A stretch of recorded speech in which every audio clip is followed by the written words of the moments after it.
Hello and welcome to another episode of Your Retirement Plan Simplified. I am Joe Curry, along with my co-host, as always, Lindsay Wilson. How are you, Lindsay? I'm great, Joe. How are you? I'm great. I'm actually super excited right now because tomorrow, by this time, I'm going to be probably in Revelstoke getting ready for a weekend of snowboarding.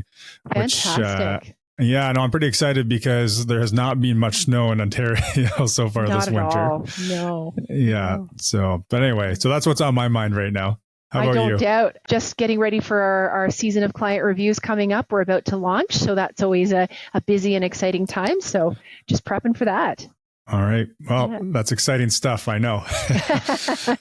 All right. Let's jump into it then. Yeah. So we had Kathleen, your Retirement Planning Simplified listener from Mississauga, reached out to us with a question, which was, I know not a lot of people have defined benefit plans, but everyone keeps talking about needing $1 million to $2 million at retirement. How would a defined benefit pension plan get valued? And does the amount needed at retirement include government programs? So, Joe, I'm going to ask you to break down that question a bit. Sure. Yeah. So it's there's a couple pieces I think in there, but what I believe Kathleen is getting at is you see these, different polls or different studies that show the average Canadian needs X number of dollars in their account to retire at age 60 or whatever the number is. And I mean, this 1 to 2 million range she's talking about, I mean, that's definitely where most of these kind of averages, I think, fall. But what she's also saying is, does that just mean that we should have a portfolio that's that big, even if we have a pension and we have these other government programs? Like, how does it all fit together, right? And so in this episode today, Lindsay, you and I can walk through it a bit, but I think maybe we'll break down the components of the question and more specifically, and we'll wrap it together at the end. Yeah, so let's tackle it. So why are people talking about requiring $1 million to $2 million for a successful retirement? Sure. So, I mean, this is a question. If you go on Google, it's a pretty popular question. How much do I need to retire? How much do I need to retire at 55 or 60 or 65? That gets typed in kind of all day, every day, I believe. And it's a common question because people want to know, am I getting close to retirement, or how much do I need to be putting away? What do I need to grow my savings to before I can actually retire? But the problem with asking that question to Google and looking at these different studies or these different polls is that everyone is different, right? So the reason that these polls or these studies exist is because people are asking the question. So people want to try to quantify and give it an answer, which is okay. And maybe it's a starting point. But at the end of the day, like we talk to a lot of people about retirement planning, that's what we do. And we don't really see, typically anyway, kind of the average, right? So let's just say, one study or one poll from BMO was, I think it said $1.7 million is what people feel like they're going to need when they get to retirement, just based on some questions they asked. And, we might have the odd person come in who actually needs that, but that wouldn't be typical, right? Often it's much less than that. Sometimes it's much more than that. It really just depends, individual situations. And then I think getting back to Kathleen's question is it also really depends on what other income streams do they have. So do they have a pension? How much are they going to get for the Canada Pension Plan? Are they eligible for old age security? All that kind of stuff. So that all comes into play, really. But at the end of the day, these numbers exist because people are looking for it. So content creators are trying to give them an answer. Absolutely. Now, let's get even more specific. And for people who might not know, what is a defined benefit pension plan? Sure. Yeah. So a defined benefit pension plan, and if you want to dive into this in a lot more depth, Lindsay will put in the show notes episodes where we've talked more about what different types of pensions. But essentially, a defined benefit pension plan is a lot like your government benefits, where you basically, what your pension income is going to look like in retirement. So it's going to be based off of, how many years you worked and what your income was, and then some of the specifics of the actual pension plan. But at the end of the day, the risk is with the company that you work for. It's not with you. So you're not putting your money into the market trying to create income. You've put in your time and you're going to get paid a paycheck in retirement, just like while you're working, right? So that's why, if you have a defined benefit pension plan, it makes sense you're asking the question, do I need as much as the typical Canadian? Because there's probably a lot of value in having that pension. Right. And so how are defined benefit pension plans typically valued? Yeah. So, I mean, there's an actuarial way of valuing it where we're looking at interest rates, mortality rates, inflation expectations. And so we can come up with a number, which we call the commuted value of the pension. And so there's certain opportunities or times where an employee would be able to take that commuted value from the pension.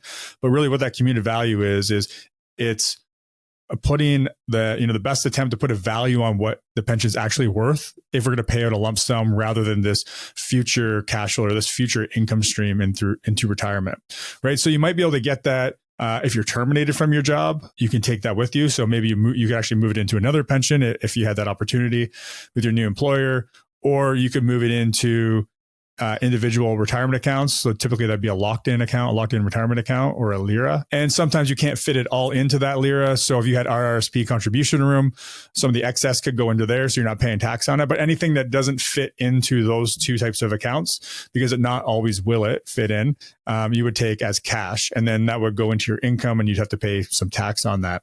So it's possible to get your hands on that actual commuted value. Sometimes just depending on the pension and your age, you might be able to just take that as an option rather than selecting the option of getting an income in retirement. Most often, it probably doesn't make sense, especially if you're close to or at retirement age.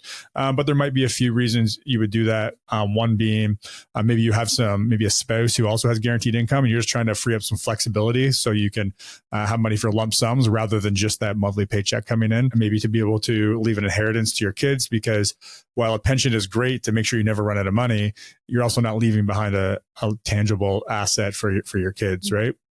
But when we're trying to look at this from a retirement planning standpoint, and we're trying to maybe assign some numbers to that value in addition to our portfolio, then what we might do is kind of start with the 4% rule for retirement income, which we've talked about in the past. And again, we've done a lot of episodes on this that we can link to in the show notes, or you can go back into the past and look where we get into the real details. But we're just trying to do really high level. So the 4% rule is basically saying, if I have $1 million at the start of retirement, I want to take out an amount each year I can use as income. So withdrawal from that $1 million portfolio in an amount that I'm not going to worry about running out of money in the future. And I want to keep that up with inflation or the cost of living so that I don't feel like I'm spending less money as the cost of living goes up. So that's where the 4% rule comes in. So again, at $1 million, following the 4% rule, you'd be able to take out $40,000 a year.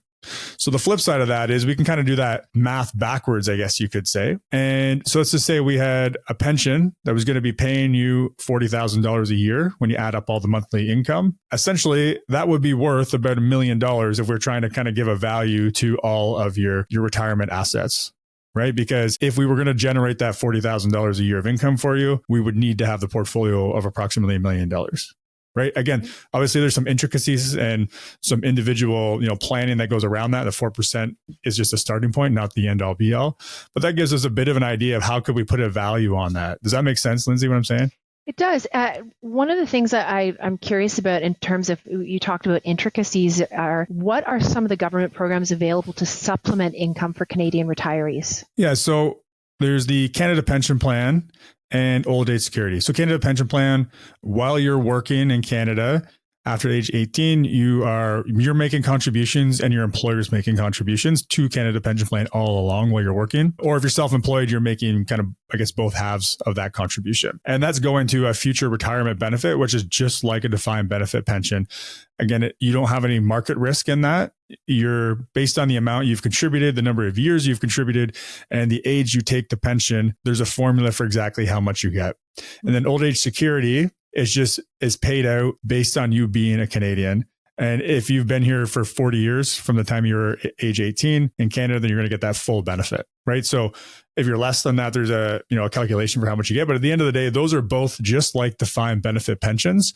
And so you can count on that money coming in every month once you start to take it. So if we try to do the exact same thing we just did with the defined benefit pension, put some value around that. So at age 65, if you were getting close to the max benefit of Canada Pension Plan plus your old age security, you're going to be in the neighborhood of $20,000 a year of income. So if we do that same backwards math using the 4% rule, to replace that $20,000 a year of income, what would I need in a portfolio to generate that? We're looking at roughly $500,000. We can kind of put that value on. Now, the good thing about CPP and old age security is we can actually get an added bonus every month that we wait. So if we waited right till age 70, which is the max we could wait, we take the max benefit and we redo the math. Well, now the value of that income that's going to be coming out of there because of the bonus from age 65 to 70 we got by delaying.